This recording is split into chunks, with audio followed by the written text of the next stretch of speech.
A Norman Middle School moves online, a White House staff member tests positive for COVID-19, and new information from the CDC about how the virus is spread. This is OU Nightly.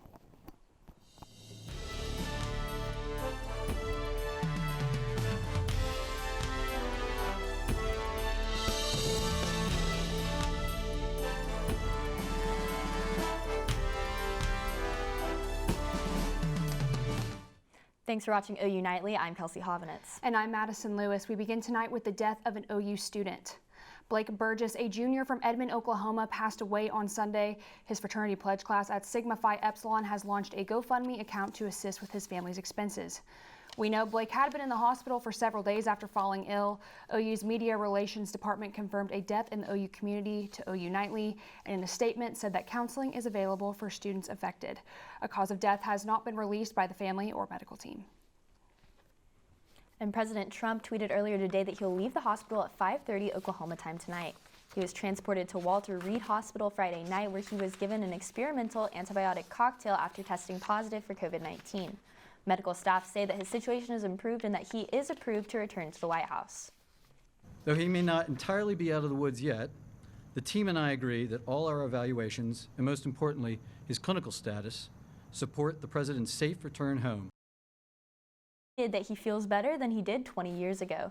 Meanwhile, critics say there's a lack of transparency from the White House regarding his condition, and they point out the president has received care far different from what the average American with COVID would receive. Here in Oklahoma, the number of new COVID cases is down a bit compared to reports from last week. The State Department of Health reports 665 new COVID cases today for a total of 12,772 active cases in the state right now. There were also 3 new deaths reported today, bringing the death toll from COVID to 1,055 statewide. The city of Norman reports 25 new cases today with a total of 403 active cases in Norman. OU's COVID dashboard reports cases differently and runs a day behind city and state numbers. As of yesterday, OU had 250 students or staff in isolation. 47 of those people had tested positive for COVID. The rest were isolated due to exposure to positive COVID cases.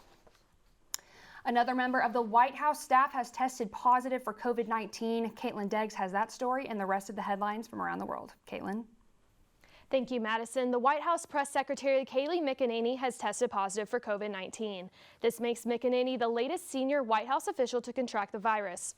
She announced her positive diagnosis on Twitter earlier this morning after claiming that she had regularly tested negative for the virus every day since Thursday. McEnany states that she has no symptoms and will begin the quarantine process immediately. 2 of McEnany's staffers have also tested positive, and the White House press staff is now working remotely. In addition to the press secretary, several other people close to President Trump have tested positive for the virus. This includes First Lady Melania Trump, former White House advisor Kellyanne Conway, and former New Jersey Governor Chris Christie. Among those testing positive also include 2 senators, Mike Lee from Utah and Tom Tillis from North Carolina. All of them attended a ceremony at the White House Rose Garden last weekend, an event which drew more than 150 people to the lawn to formally announce Trump's Supreme Court pick. Even though several of Trump's staffers have tested positive, 2 key members have not contracted the virus. Vice President Mike Pence and the Second Lady have tested negative every day since Friday. Pence is continuing his normal activities despite the president's hospitalization. In addition to Pence, Secretary of State Mike Pompeo has also tested negative. Unlike Pence, Pompeo was not at the Rose Garden ceremony because he is in Croatia. Pompeo has not had any contact with the president since the signing of the Abraham Accords on September 15th. And Oklahoma Senator James Lankford tested negative for coronavirus after exposure. Lankford plans to quarantine for 10 days. Back to you in the studio. Thanks, Kaitlyn. New information from the CDC tonight on how exactly COVID is spread. The agency is reiterating that prolonged close contact is the worst culprit, especially if people aren't wearing masks and are closer than 6 feet apart. The change to the guidance involves whether the virus can linger in the air after an infected person leaves the area. The CDC says some reports indicate transmission like that can happen in enclosed, poorly ventilated spaces, but it's rare. The agency says activities that require heavy breathing like exercising or singing can increase the likelihood of this type of spread. An Irving Middle School moves to virtual learning for the day after a case of COVID-19 on campus. The transition to virtual learning today comes after a large amount of teachers called in sick and demanded COVID tests. The letter to the faculty states the pattern of taking leave from work could violate their contractual agreement. Norman resident Stephen Ellis believes teachers should not be penalized for being cautious. Ellis says Norman Public Schools do not have their teachers back, so the teachers must protect themselves. The middle school has been on an alternating schedule that allows fewer students in the school at a time. Irving Principal Jonathan Ashley says administrators and counselors will be in quarantine for the next 14 days. Students at Irving will plan to return to in-person learning on Tuesday, October 6th. And if you haven't filled out the 2020 census, now's your chance. The deadline has been extended to October 31st. Brooke Murski reports on how impactful it is to participate. What if 40% of these people didn't exist? Well, technically, they might not when it comes to federal funding. Census officials say Oklahoma ranks 41st in census response rate. It's critical to informing so many things that many of us take for granted in our daily lives, our roads, our bridges, education for our children.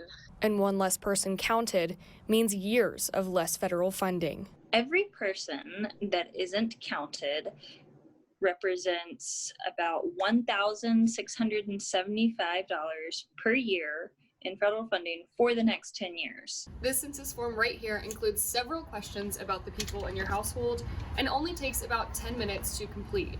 Answering these questions is required by law and can direct billions of federal dollars to your local community. Despite the pandemic, census takers will be masked up as they go door to door, trying to make sure every Oklahoman is accounted for. Brooke Murski, OU Nightly.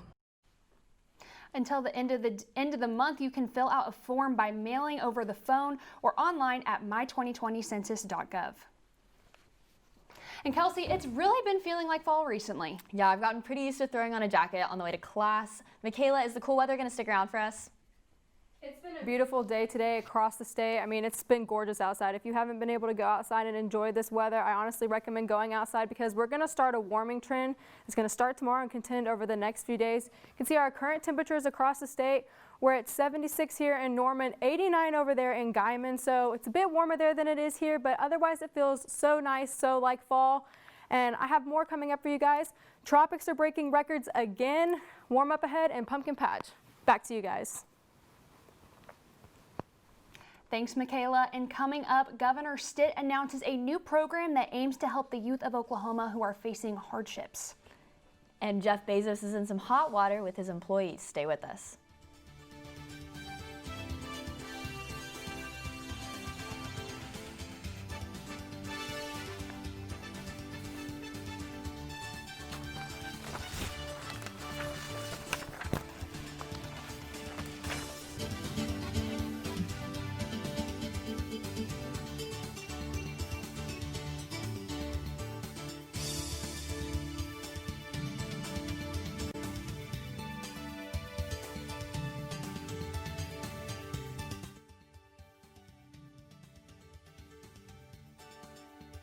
Welcome back to OU Nightly. Governor Stitt announced today the launch of a new Oklahoma State affiliate of Jobs for America's Graduates, also known as JAG. The program focuses on helping youth who face significant academic, environmental, and economic challenges. JAG serves more than 76,000 students with a 95% graduation rate. JAG graduates are also 230% more likely to be employed full-time compared to their peers and twice as likely to go to college. Our specialists are prepared to provide mentorship, support, training. They offer a sense of stability and direction despite the added challenges of the pandemic. I've been working in social services for over 20 years, and I've seen many programs come and go, but JAG actually works. I'm sincerely grateful to be a part of this program in Oklahoma. The program is currently implemented at Midwest City, Bartlesville, Wawaka, Capitol Hill, Broken Arrow, and Star Spencer High School, with plans to expand to schools across Oklahoma in the future. And obviously, movie theaters around the country have been struggling due to the impacts of COVID-19. Dylan Rivera has more about what could happen to a local movie theater. You're right on the money, Madison. 127 theaters in the UK and 536 in the US will be closing their doors up indefinitely starting this Thursday. Cineworld Group, the owners of Regal Cinemas, will suspend operations affecting 45,000 employees. The company lost a reported $1.6 billion in the first half of this year after a number of movies were either delayed or released on streaming platforms. Regal owns the Regal Spotlight here in Norman as well as the Warren Theater in Moore. Both locations are suspending operations. Amazon CEO Jeff Bezos had some visitors outside his California mansion on Sunday. Protesters marched with demands such as better pay for employees, transparency from the company about the virus, stricter prevention measures, and increased hazard pay for employees. Amazon said in a statement that it offers employees industry-leading pay, a diverse benefits package, a safe work environment, and opportunities for career growth. And overseas, the people of Geneva, Switzerland have voted to raise the minimum wage to 23 Swiss francs, or about $25 an hour.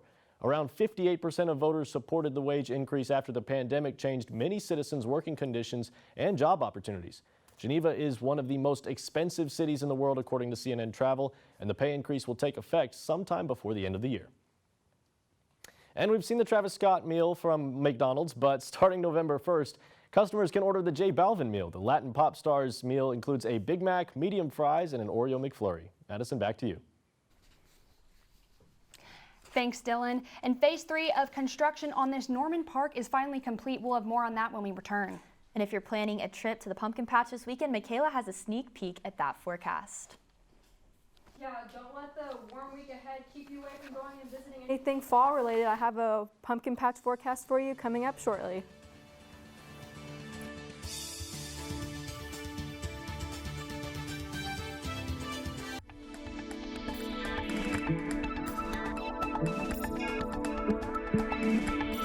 Skyline cam, it's a beautiful day outside, not a cloud in the sky, and it's been just gorgeous again. If you haven't been outside and enjoyed this weather, I would suggest going and enjoying it now. Current temps across the state, you can see about 75, 76 here in Oklahoma City, so gorgeous.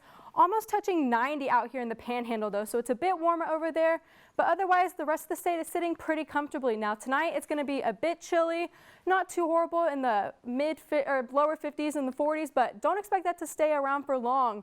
Our highs tomorrow are going to be in the lower to mid 80s across the state, which is well below or well above normal for this time of year. So, again, we're going to start that warming trend that's going to be seen. And with that warming trend, we can see this drought monitor now. With these strong southerly winds that we've been experiencing and no rain the last few days, the western portion of the state is back in the drought monitor. Places like Elk City in the extreme category. So again, they're going to be needing some rain, but it'll have to wait a little bit. Now, if you're feeling spooky, our pumpkin patch forecast this weekend, it's going to be so pretty. Sunshine every single day in the mid to higher 80s. So again, going to be so nice. Now, we may not be getting some rain here, but down in the south, the tropics are breaking the records again. We have Tropical Storm Delta, which is currently here, but it's expected to become a hurricane late tonight into tomorrow morning now. It's going to become a major hurricane in Macy as it enters the Gulf later on this week, and then it's expected to make impact and landfall later on this weekend. Now, if this continues as it is supposed to, making landfall, it'll be the 10th named storm this season to make impact on U.S. landfall, and that makes the most, breaking the 1916 record of 9 named storms to make landfall in one hurricane season. Now, bringing it back home, sunny the next few days. It may even feel like summer for some people, and it's going to warm up to have a beautiful week. We can see those sunshine all the way across, and a few clouds may bring in on Monday. Back to you guys at the desk. Thank you, Mikayla. Well, the Griffin Park soccer fields completed phase 3 of construction this past weekend. The latest update to the Norman Forward project includes an improved irrigation system and the construction of new restroom facilities and spectator seating. The completion of phase 3 was marked with a ribbon-cutting ceremony on Saturday featuring Mayor Bria Clark. Norman Youth Soccer Association President Chrissy Fuentes says this project will enhance the soccer experience for players and their families. The Norman Forward initiative turns its attention to phase 4, which is expected to be completed summer 2021. And speaking of sports, it was a tough weekend to be a Sooner. Maddison Daddario has the weekend recap.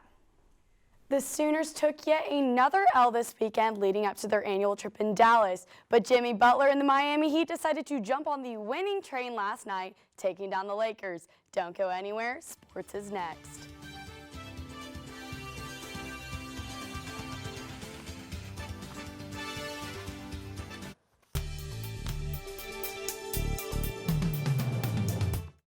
And it's time for sports.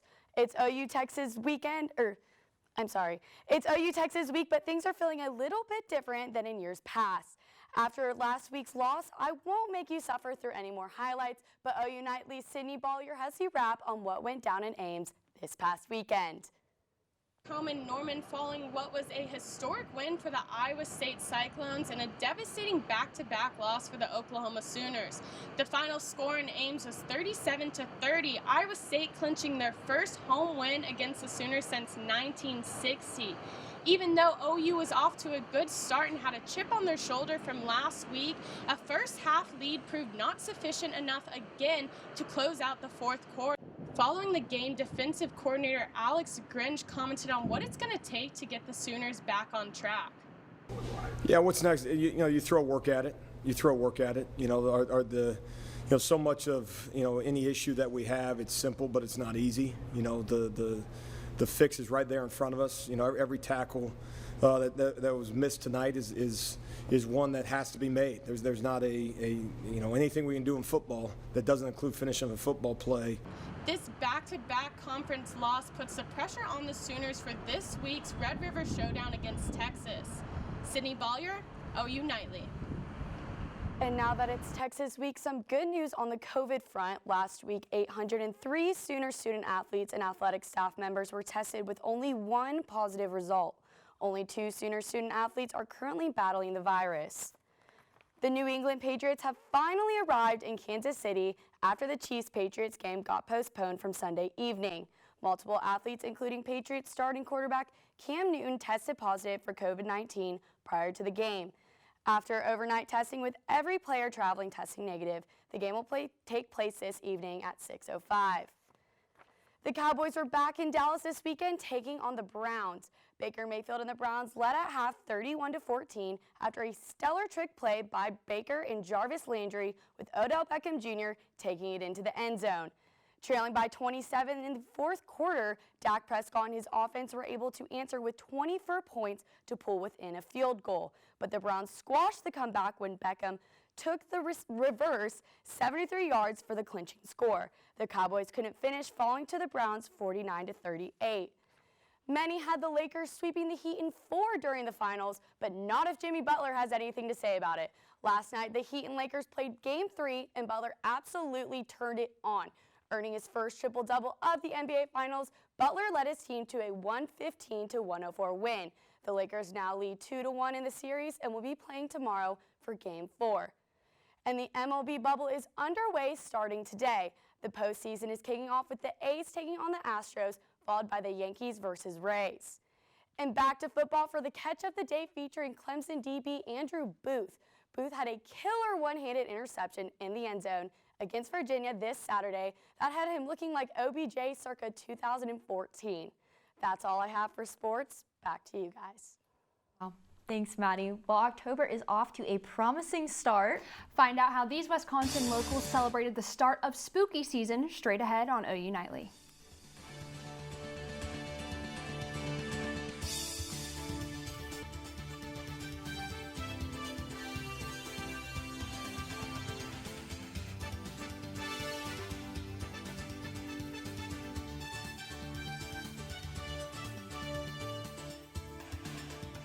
I'm Tingelstad at the OU Nightly Update Desk. Plexiglass panels will separate Vice President Mike Pence and Democratic Vice President nominee Kamala Harris at Wednesday night's debate. The Presidential Debate Commission and medical consultants at the Cleveland Clinic made the decision after studying the airborne nature of the virus. The Vice President continues to test negative and plans to move forward with the debate. That's it for now. Back to you in the studio. Thanks, Kaleigh. And oh my gourd, Kelsey, every jack-o'-lantern carver's dream. Take a look at these pumpkins. Giant gourd growers in northeast Wisconsin lined up the biggest and best of the bunch for a weekend way off. It's all part of the Wisconsin Giant Pumpkin Growers annual contest. Growers say their pumpkins weigh on average between 1,300 and 1,700 pounds each. The prize-winning pumpkin, though, weighed in at more than 2,000 pounds. And talking about pumpkins, I know we've been talking about it this show. It really makes me think about going to the pumpkin patch. Mikayla, is that going to be like an option this weekend? Totally this weekend, so it may not feel like fall technically, but that doesn't mean it needs to keep you away from going visit that pumpkin patch. You can see for the rest of this week we have our highs are going to be in the mid to upper 80s, sunshine every single day, so it's the perfect time to go outside and enjoy this weather. It may even feel like summer part 2, so you can go out and do all those activities you may have enjoyed doing back in August, but with this, it's going to drop a little bit here Sunday. Going into Monday, we're going to have a slight temperature drop, maybe a cloud or 2 in the sky, but again, we'll see how it is, and you can go to the pumpkin patch this weekend. Back to you guys. Well, thank you. I don't know about you, but I'm going to Dallas this weekend, so I'm hoping that the weather will be the same down there. Super excited for that. Thanks for tuning in to OU Nightly. We're live every weekday, from Gaylord Hall on the campus of the University of Oklahoma. We'll see you back here tomorrow night, live at 4:30. Good night.